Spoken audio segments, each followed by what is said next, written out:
발밑의 여인 마리아. 요한복음 12장 1절에서 20절 말씀.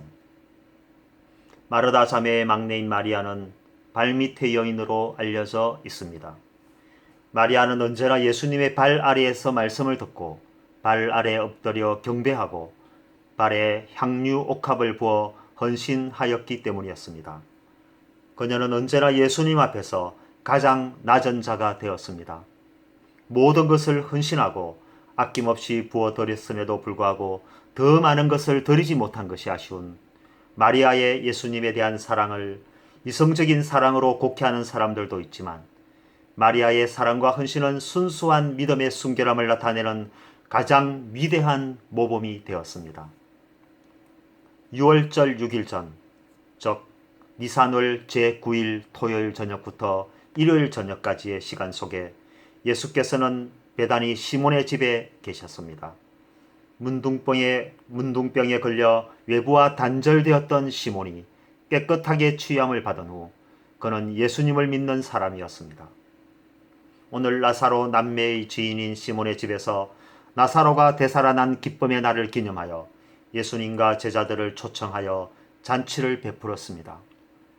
바로 그때 마리아가 지극히 비싼 향유, 순전한 나드 한 그릇을 가져다가 예수님의 발에 붓고 자신의 머리털로 예수님의 발을 닦아주었습니다. 마리아가 쏟아부은 향유로 말미암아 시몬의 집은 향유 향기로 진동을 하였습니다. 동북방의 인도에서 채취되는 식물의 줄기와 뿌리로부터 추출한 나드는 유대에서 매우 구하기 어려운 귀중한 수입품이었습니다. 마리아가 향유 옥합을 깨뜨려 예수님께 드린 사건은 마리아 자신에게는 그러한 의도가 없었다 할지라도 교회 사적으로는 큰 의미를 갖게 되었습니다. 가장 소중한 것을 깨뜨려 드린 마리아의 헌신은 예수 그리스도의 가장 소중한 생명을 깨뜨려 대속물로 드리는 죽음을 기념하는 행위가 되었습니다. 또한 예수님의 발에 부어진 향유를 마리아의 머리털로 닦음으로써 마리아 자신의 머리에서도 향유 향이 진동하게 되었습니다. 더 나아가 향유 옥합을 온전히 쏟아부음으로써 시몬의 집안 전체를 향유 향으로 진동하게 되었습니다. 예수님의 사랑은 그것을 헌신한 사람으로 연결되고 그곳에 함께 있는 공동체 전체로 퍼져나가게 되는 것입니다. 시몬의 집에는 대제사장과 바리새인과 그들을 추종하는 그 어떠한 세력과 사람도 없었습니다. 그곳에는 예수님을 중심으로 제자들과 시몬과 기적적으로 되살아난 나사로와 잔치를 준비하고 도와주려고 자청하였던 마르다와 마리아가 있었습니다. 그런데 아주 이상한 사람이 한 명 있었습니다. 그는 예수님의 제자로서 재정을 맡고 있는, 어쩌면 예수님의 최측근이라고 할 수 있는 가롯 사람 유다였습니다. 요한복음은 가롯 유다를 제자 중 하나로서 예수를 잡아줄 사람으로 소개하고 있습니다. 특이점은 그가 예수님의 제자인데 스승인 예수님을 잡아줄 사람이라는 전혀 어울리지 않는 관계가 성립되어 있다는 것입니다. 마리아가 쏟아부은 향유 향기가 그토록 진동하며 온 집안을 물들이며 각 사람들의 옷에도 향이 묻어나는데 왜 가롯 유다의 옷에만 부패한 향이 난다는 것일까요? 바로 그 사람, 유다가 입을 열어 아름다운 잔치 분위기에 찬물을 부어버립니다. 가롯 유다는 예수님께 향유 옥합을 부어버린 마리아의 행위가 매우 천박해 보였던 것 같습니다. 그래서 예수님과 다른 제자들과 많은 사람들 앞에서 꾸중을 하였습니다.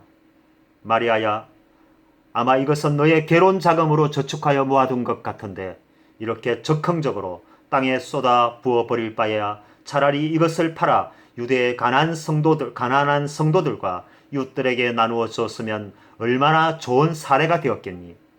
옥합의 크기와 부어진 양으로 보아 적어도 300데나리온은 될 것 같은데 너의 철없는 행동이 안타까울 뿐이다. 300데나리온이 당시 유대 노동자의 1년 연봉에 해당하는 금액이라고 하니 결코 적은 금액은 아니었습니다. 노동자의 1년 연봉을 2천만 원이라고 계산하였을 때 1인당 10만 원씩만 지원해도 200명의 가난한 성도들을 도와줄 수 있으니 가롯 유다의 생각도 틀린 것은 아닌 것 같았습니다. 그런데 말입니다. 가롯 유다의 선한 말과 달리 그의 속마음은 조금 다른 것 같습니다. 그는 진정으로 가난한 자들을 생각한 것이 아니었습니다. 그는 완전 범죄를 지향하는 도둑이었습니다. 예수님과 제자들의 재정을 담당하고 있으면서 그 가운데 일부를 사적 용도로 취한 경험이 있었습니다. 아무도 모를 것이라고 생각했지만 성경은 이것을 기록함으로써 적어도 예수님과 요한은 이 사실을 알고 있었습니다. 예수님은 가롯 유다의 속마음을 알고 계셨지만 그것을 꾸중하거나 공개하지는 않았습니다. 대신 예수께서는 그를 가만두어 나의 장래할 날을 위하여 그것을 간직하게 하라는 이해하기 어려운 말씀을 하셨습니다. 기름 부음은 왕과 제사장의 즉위식에도 사용되었습니다. 그러나 여기에서의 기름 부음은 예수님의 죽음을 준비하는 상징이었습니다. 예수님은 자신의 죽음이 임박해 있음을 말하고 있지만 제자들과 함께 있는 사람들 가운데 어느 누구도 짐작하지 못하였습니다. 가난한 자들에 대한 구제와 배려는 제자들과 그리스도의 교회에 남겨진 사명 중 한 가지였습니다. 그러나 가난한 이웃들은 제자들과 사람들에게 여전히 남겨진 채로 이 땅을 살아가고 있을 것입니다. 그들을 도와줄 기회와 시간은 충분히 있을 것입니다. 예수님을 따르는 부자 청년에게 예수께서는 내 소유를 모두 팔아 가난한 자들을 구제하고 나를 따르라고 말했을 만큼 예수님은 힘없고 가난한 백성들을 사랑하셨습니다.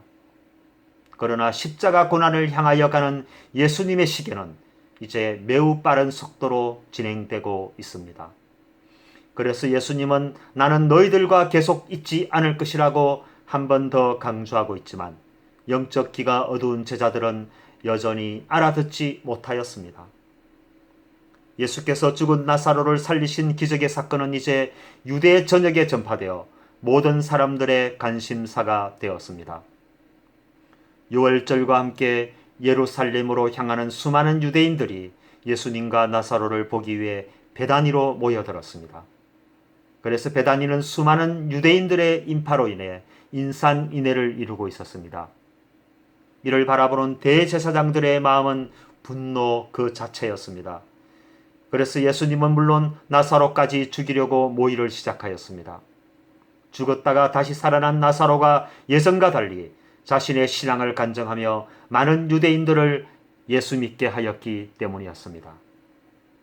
같은 시간 베다니에서는 예수님을 위한 축제가 열리고 사내들인 공회에서는 예수를 죽일 회의가 열리고 다같이 하나님을 믿는 사람들이 정반대의 일을 계획하고 있으니 참으로 아이러니가 아닐 수 없는 상황이 유대의 현실로 나타났습니다.